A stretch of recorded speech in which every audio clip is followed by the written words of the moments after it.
ကဲမင်္ဂလာပါကဲဒီနေ့လည်းကျွန်တော်လည်းပန်းရဲ့စီဆိုင်ဘက်တစ်ကြောင်းဟိုက်နေတာကဲကျွန်တော်နေရာတော့မောင်းတာပြည်တီရှင်းအောင်တော့ကြောက်တော့ကြောက်တယ်လောက်တော့ဆွဲလိုက်လည်းမသိဘူးဟုတ်လား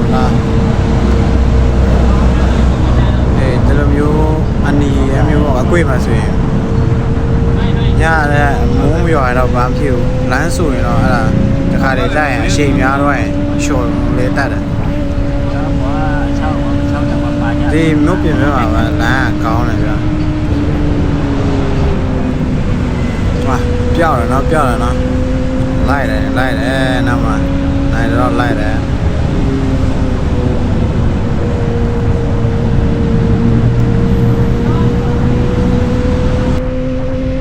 ညတော့မြင့်တင်လေးလုပ်ဖို့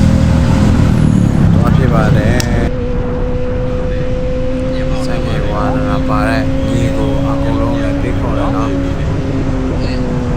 စီမရွေးဘူးကိုစီးတဲ့ဘေးပေါ့ဒီတဲ့အဲ့ဒါတခုကတော့အရေးကြီးဆုံးကတော့ဘေးကိုချစ်ဖို့ပဲနော်အားလုံးကိုဘေးခေါ်ပါတယ်စီဆိုင်ရောက်ပါပြီတော့ဗီဒီယိုလေးများတော့လည်းနေ့တိုင်းတင်ပေးပါမလို့ follow လေးလုပ်ထားပေးပါဦးကျေးဇူးတင်ပါတယ်